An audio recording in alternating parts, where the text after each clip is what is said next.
नमस्कार.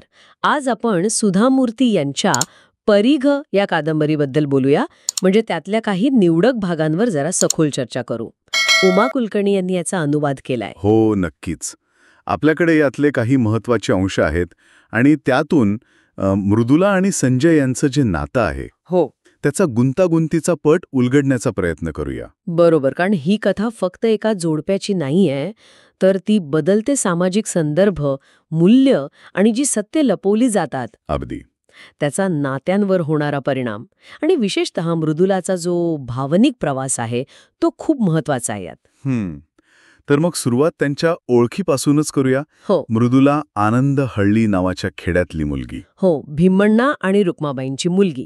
एकदम साधं पारंपरिक वातावरण घरात. आणि दुसरीकडे संजय. हो, तो टी नरसीपूरचा डॉक्टर.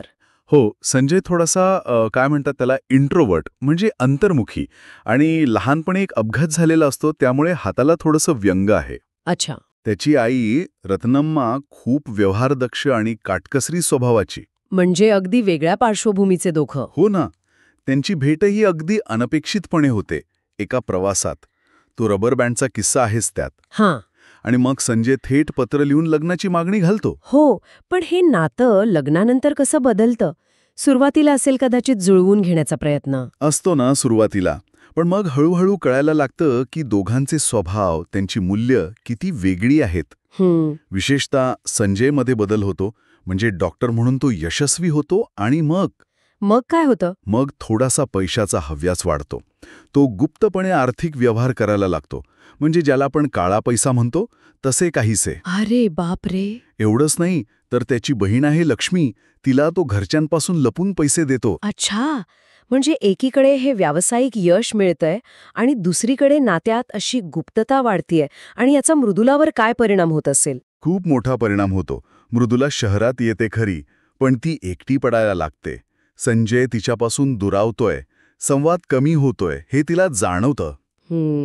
घुसमट होत असेल तिची. अगदी. आणि मग एक दिवस तिच्या हाती संजयचे काही पासबुक किंवा कागदपत्र लागतात. तेव्हा तिला कळतं की काहीतरी खूप मोठं लपवलं जातंय. तो तिच्यासाठी मोठा धक्का असतो. म्हणजे इथे फक्त नवरा बायकोचं नाही, तर दोन कुटुंबांमधल्या मूल्यांचा संघर्ष पण दिसतोय, नाही का? बरोबर. मृदुलाचं ते साधं शेतकरी कुटुंब आणि इकडे संजयची काटकसरी आई आणि लक्ष्मी. हो, लक्ष्मी. तिचं नंतर खूप बदललेलं रूप दिसतं ना? अगदी. लक्ष्मीचं राहणीमान, तिचा खर्चिक स्वभाव आणि दुसरीकडे रत्नम्माचा तो पैशांवरचा कटाक्ष. या सगळ्यात मृदुलाची साधी राहणी एकदम वेगळी पडते. म्हणजे तो रिसेप्शनमधला प्रसंग जिथे लक्ष्मी एकदम आधुनिक रूपात येते. हो, ते बघून मृदुला अवाकच होते. म्हणजे पैसा माणसांना आणि नात्यांना कसं बदलू शकतो हे तिथे अगदी स्पष्ट दिसतं. आणि या सगळ्याचा परिणाम मग मृदुलाच्या मानसिक स्थितीवर होतोच. तिला घरात असून नसल्यासारखं वाटायला लागतं. नवरा, मुलगा शिरीष दोघांकडूनही दुर्लक्ष. ही घुसमट इतकी वाढते की ती खूप निराश होते. सतत रडू येतं तिला. अगदी आत्महत्येचे विचार पण येतात मनात. अरे देवा. आणि मग शेवटी ती मानसोपचार तज्ज्ञ डॉक्टर राव यांच्याकडे जायचं ठरवते. बरं झालं ती गेली मदतीसाठी. इथे डॉक्टर राव काय सांगतात? त्यांचं विश्लेषण काय असतं? डॉक्टर राव फक्त परिस्थितीला दोष देत नाहीयेत. ते म्हणतात की मृदुलाच्या नैराश्यामागे केवळ परिस्थिती नाही, तर कदाचित संजयचा स्वभावही कारणीभूत असेल.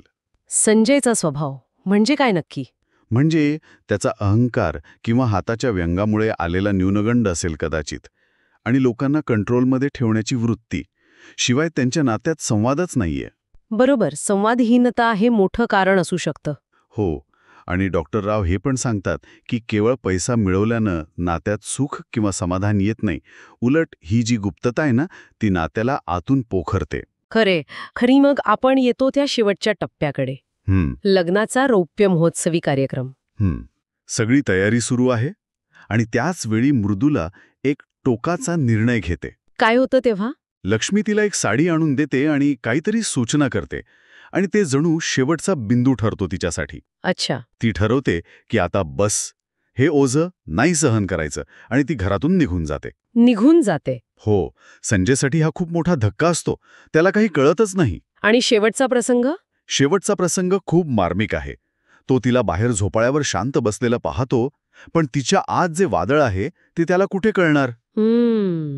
परीघमधले हे भाग आपल्याला बरंच काही सांगून जातात. म्हणजे मूल्यांचा संघर्ष, पैशाचा प्रभाव, संवाद नसणं, हे सगळं नात्याला कसं आतून संपवू शकतं. अगदी.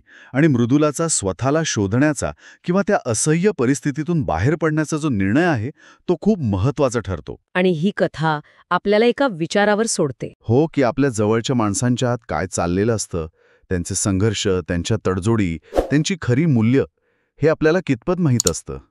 बरोबर. आणि जेव्हा आपल्या अस्तित्वाभोवतीचा तो परीघ असह्य होतो, तेव्हा माणूस स्वतःसाठी काय निवडतो हा प्रश्न उरतोच.